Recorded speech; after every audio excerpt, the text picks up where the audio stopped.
Wow.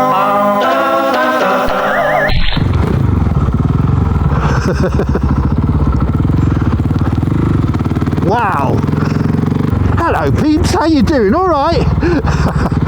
This is Regent's Park. It's looking succulent today, isn't it? Yes. And what a great place to start my next video, which is mostly about a rock band called The Who and some of their recording studios. Take your time. There we go. Lovely. To start off with, we'll go down to just a little bit further over there, the West End, to Portland Place, and I'll show you an old recording studio. There it is. Here we are. I'll just pull over here a minute. Number 35 Portland Place. This was the building, and it was the location of IBC Recording Studios. So anyway, it was on the 13th of October in 1965, which was 2 weeks after The Who had sacked Roger Daltrey and 2 days before they all got back together again, that they went through there into number 35 to finish the recording of their debut album, My Generation. Yeah. Right, we're going to leave this studio, old studio now, and head down to another old studio where Quadrophenia was recorded. Bloody Aston Martins, they're always in the way, you know. There we are, we'll just head down Harley Street here. Of course, the parallel street to this, Wigmore Street, is where Paul McCartney, he wrote the song Yesterday. Yesterday, all my troubles seem, you know that one. So in that old studio there, it was really productive, and one of the funny things happened. In 1971, the massive Coca-Cola company, they came out with a little jingle to go with a television advert. I like to teach the world to sing with me. So that song became really popular, being played as a television advert, and the radio stations didn't want to promote Coca-Cola by playing it. So there was an old band around at the time called the New Seekers, and they used that studio we've just come from to record I'd Like to Teach the World to Sing without the references to the Coca-Cola company. So their hit single, I'd Like to Teach the World to Sing, was actually first a jingle. Yeah, and they got accused of selling out when they released that, because it was a big hit for them. One other fun fact about that studios was later on, after it had closed down, it became a place for a holographic company, because they needed a little space, a studio space, to record their holograms, and they did, and Madonna ended up going there to record a hologram for the Grammy Awards. Yeah. Oh, that's electric.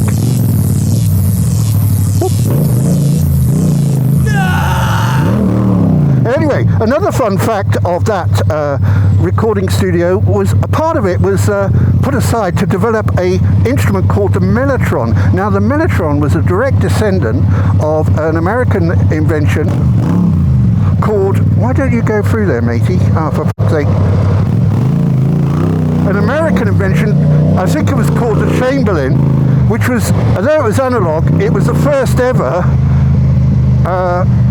sampling machine, because it had loads and loads of tapes in it.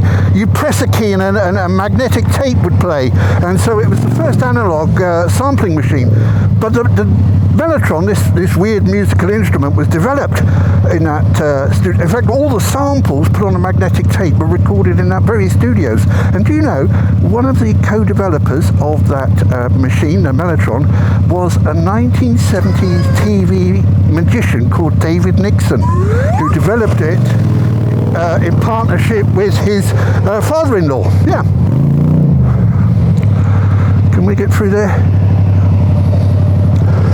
Now, as you might also put together, Paul McCartney spotted the mellotron, and he used it to good effect on a hit tune called Strawberry Fields Forever. In fact, I think it's the opening to it. Yeah. So there's the thing.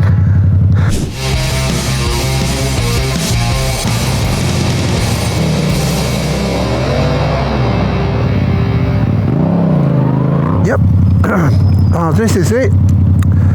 Cecily Road. I'm probably not saying that right. Anyway, down here, this is a South London housing estate, and you wouldn't believe what's on here, or what used to be on here anyway. This cycle lane is new since I was last here. I don't think this quiet road really needed the 2 lanes for cyclists. Ah, here we are. Now, as you see, it is now an NHS doctor's surgery. Oh, how right you are, Doctor. It used to be a Church of England hall, and it had scouts in there, and the neighbourhood used it. And they leased it to the band, The Who, and The Who would store all their stage equipment and some of their instruments all in there, because they had so much of it. I'll just turn around and get a better sight of it. I'll just get over in the shade. There you are, you can see it now. Oh, there is a plaque on it as well. Yeah, so The Who decided that they were going to have this as a recording studio, because they really wanted to do quadrophenia, and they wanted it to be quadraphonic. And the rumour was, or the myth was, that they got a load of clowns to build it. And that's quite the story, the true story. This over this wall here is New Covent Garden Fruit and Veg Market, and at the time in the 70s they were on strike, the people building it, and they had reputedly come from the circus, some of them, and the guy that was setting up this studio, he paid the striking workers there to come over with some of their equipment and cranes and stuff and help build and soundproof this building to make it a recording studio. Now, in the terms of the lease from the Church of England, one of the things the Who were not allowed to do, and that was use the building for prayer. So they could never pray for a hit record. Or maybe they could, because after Mr. Entwistle died, it came out that he'd been a sort of lifelong Freemason, and maybe they did have a way of praying for hits. Shortly after it was built and they began recording, the control room caught fire, and they had to get in, who was it? Denny Lanes had this Airstream sort of trailer that he kitted out as like a mixing place, recording mobile thing, yeah? And I think they took that to Cornwall to record the sea sounds on Quadrophenia. Although the people on this estate were a little bit sort of concerned that a rock band was coming here, it did work out all right, because they sort of helped with lending their equipment to Fates, and even Keith Moon helped in a protest to get the school there, a pedestrian crossing.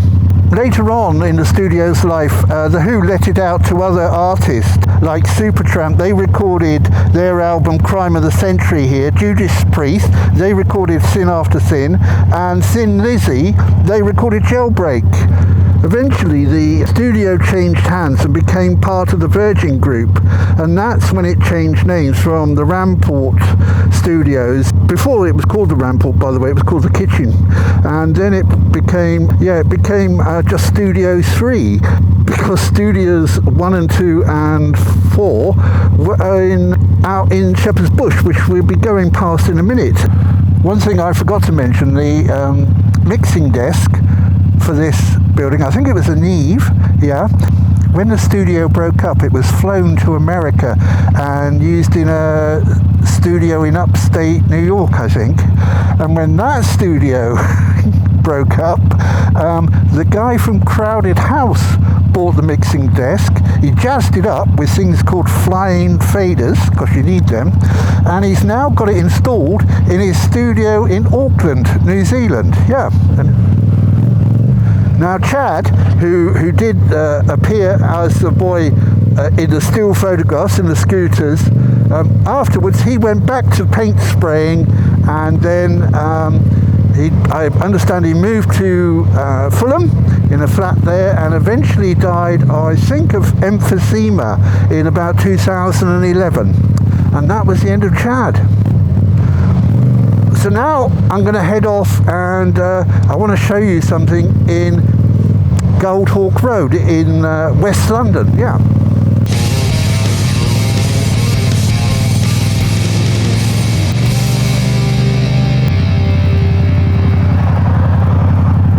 Ta-da! I found it.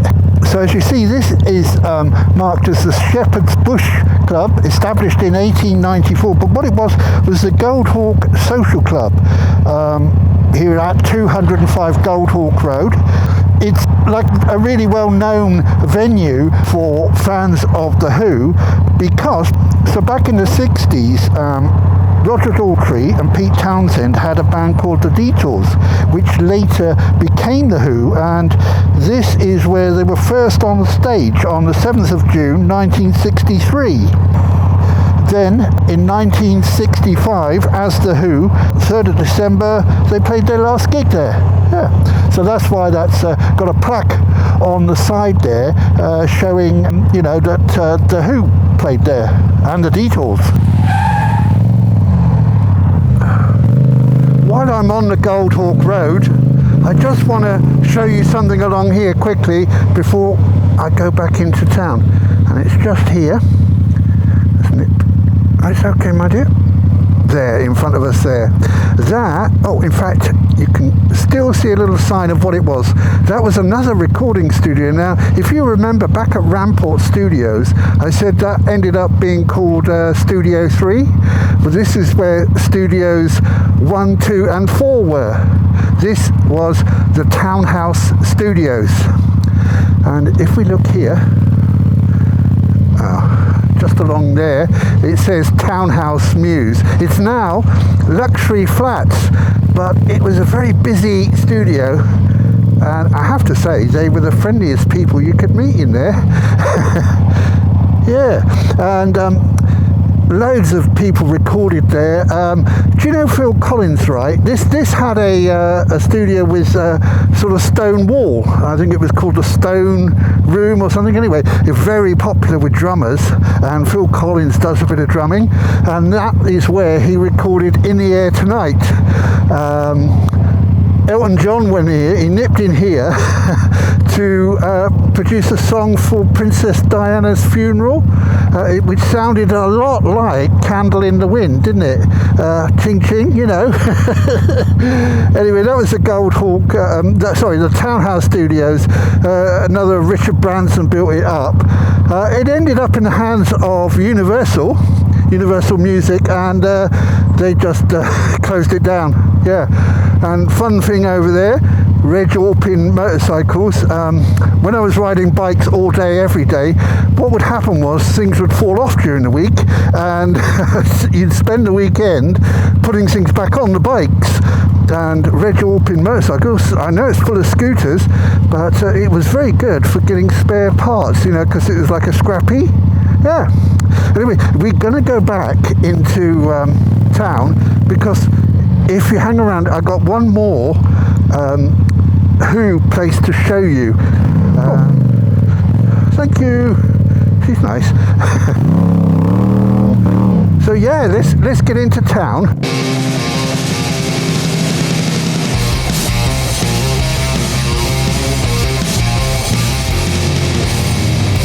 Oh, there's even a parking bay. Look at that. They must have known I was coming. And the reason I've come is to talk about that building there. Up there, an American songwriter called Harry Nilsson, he owned the flat, you see, in about 1970s, yeah? And because he was a songwriter, he often went back to America and that, so he used to let the flat out to his musician mates.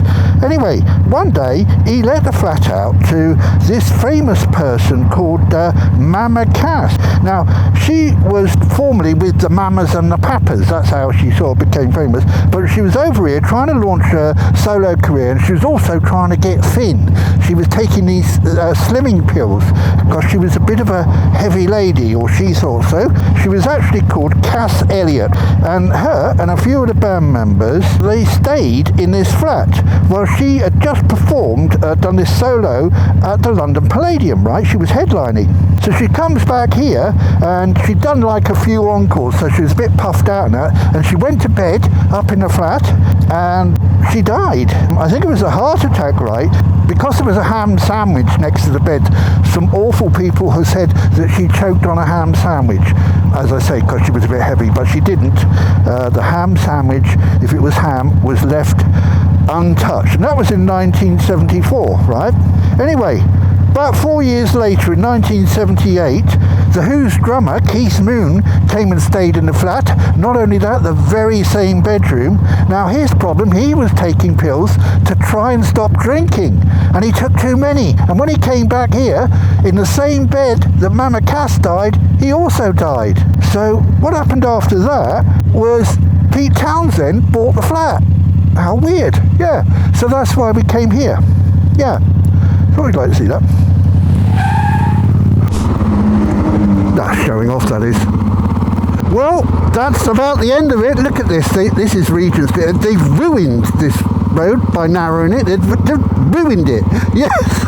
Anyway, this is the end of the video. I'm so sorry it took so long to get this made. One of my lovely viewers asked me to do something on the Who, and the first shots were recorded in this video back in February 2021. Nothing difficult, it's just an ordinary video. I don't know, I'm so sorry, but I hope you enjoyed it and had a little bit of a laugh or learned something about the pop industry at that time. And I'll say cheerio. Thank you very much for watching, and I do hope you manage to come back and watch another one of my videos at some point in the future. Thank you very much. Bye, bye, take care now, cheerio.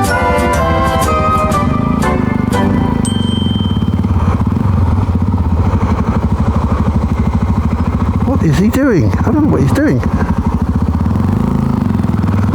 I don't think he knows. I don't know. Does he know?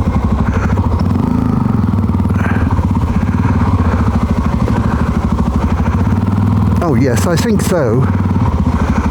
I'm at the front. Oh look, there's a Coca-Cola advert. It's not as good as the one on the hill, is it? I'd like to buy the world a home and furnish it